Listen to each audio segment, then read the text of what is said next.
مصر کی ایک مشہور اداکارہ تھی۔ وہ اپنے بارے میں بتاتے ہوئے لکھتی ہیں کہ بچپن میں میرے اندر بہت شرم و حیا تھی۔ مجھے دین پر چلنے کا بہت شوق تھا۔ میں اسکول کے علاوہ باقی وقت گھر پر ہی رہتی تھی، لیکن پھر آہستہ آہستہ نفس امارہ، شیطان اور روشنیوں کی زندگی کی چکنا چور نے مجھے گمراہ کر دیا۔ میں اداکاری میں آ کر فلموں اور ڈراموں کے ذریعے اپنی نوجوان نسل کی گمراہی کا سبب بننے لگی۔ میں پوری دنیا میں مشہور ہو گئی اور میری شادی ایک بہت بڑے بزنس مین سے ہو گئی۔ یہ اس وقت کی بات ہے جب میرے بچے کی ولادت تھی۔ میں شدید بیمار ہو گئی۔ بچے کی ولادت سے پہلے ڈاکٹرز مجھے 3 دن تک مصنوعی سانس دیتے رہے۔ میرا اتنا زیادہ خون بہہ گیا کہ میری زندگی خطرے میں پڑ گئی اور میرا بڑا آپریشن کر دیا گیا۔ آپریشن کے بعد مجھے شدید درد رہنے لگا۔ میری دائیں ٹانگ سوج گئی اور اس کا رنگ بدل گیا۔ ڈاکٹرز نے بتایا کہ آپ کو کوئی خطرناک بیماری لگ گئی ہے اور میری دائیں ٹانگ کاٹ دی گئی۔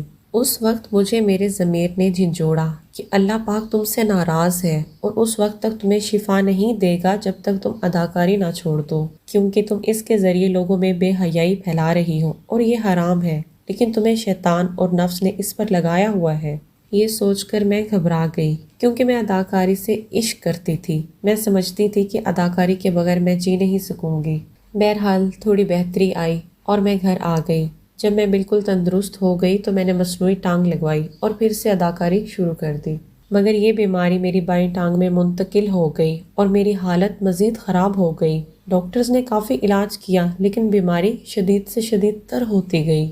آخر ایک دن ایسا آیا کہ میری سانسیں اکھڑنے لگیں۔ میرے آس پاس کی ہر چیز میری آنکھوں سے اوجھل ہو گئی۔ اچانک میں نے سنا کہ میرا کوئی عزیز مجھے کہہ رہا تھا کہ لا الہ الا اللہ پڑھو، کیونکہ تم اپنی آخری سانسیں لے رہی ہو۔ میں نے کلمہ شہادت پڑھا۔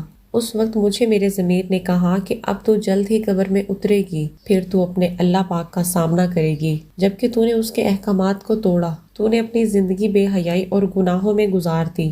تو اللہ کا سامنا کیسے کرے گی؟ اسے کیا منہ دکھائے گی؟ کیا حساب دے گی؟ کیا اللہ کو یہ بتاؤ گی کہ تم نے شیطان سے شکست کھا لی تھی؟ میں موت کو اپنی آنکھوں سے دیکھ اور جسم و روح سے محسوس کر رہی تھی۔ مجھے انتہائی افسوس ہو رہا تھا۔ میں شرمندہ اور نادم تھی اور میں نے سچے دل سے توبہ کر لی اور اپنے اللہ سے معافی مانگ لی۔ اسی لمحے میں نے محسوس کیا کہ میری سانس لوٹ آئی ہے۔ میں اپنے ارد گرد کھڑے ہر شخص کو پہچاننے لگی۔ سب کی آنکھوں میں آنسو تھے۔ میرے شوہر کا چہرہ رو رو کر سرخ ہو گیا تھا۔ میرے والد صاحب بھی بہت رو رہے تھے، لیکن میری والدہ ایک کونے میں کھڑی روتے ہوئے دعائیں مانگ رہی تھیں۔ میں نے کمزور آواز میں ڈاکٹر سے پوچھا، کیا ہوا ہے؟ اس نے کہا کہ اپنے رب کریم کا شکر ادا کرو، تمہیں ناقابل یقین طور پر نئی زندگی ملی ہے۔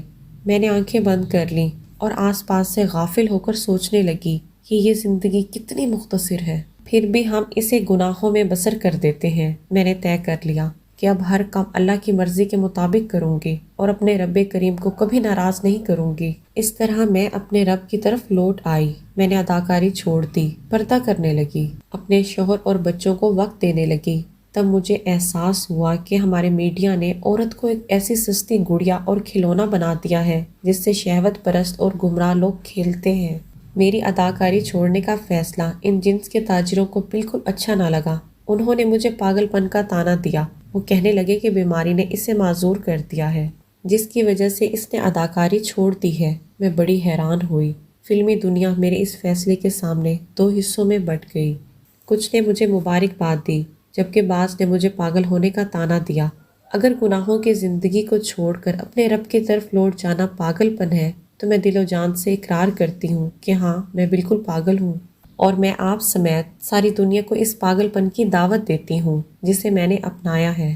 ناظرین، توبہ کا دروازہ ہر وقت کھلا ہے۔ اللہ پاک تو چاہتا ہے کہ انسان غلطی کرنے کے بعد توبہ کی طرف آئے اور نادم ہو کر مجھ سے معافی مانگے تو میں اسے معاف کروں۔ ناظرین، زندگی مختصر ہے اور وقت بہت تیزی سے گزر رہا ہے۔ کیوں نہ ہم آج ہی اپنے پچھلے گناہوں کی معافی مانگ کر ایک ایسی زندگی شروع کریں جو اللہ پاک کے مقرر کردہ اصولوں کے مطابق ہو۔ آج کی ویڈیو پسند آئی ہو تو لائک، سبسکرائب اینڈ شیئر ضرور کیا کریں۔ ملتے ہیں جی نیکسٹ ویڈیو میں، تب تک دیں اجازت۔ اللہ حافظ۔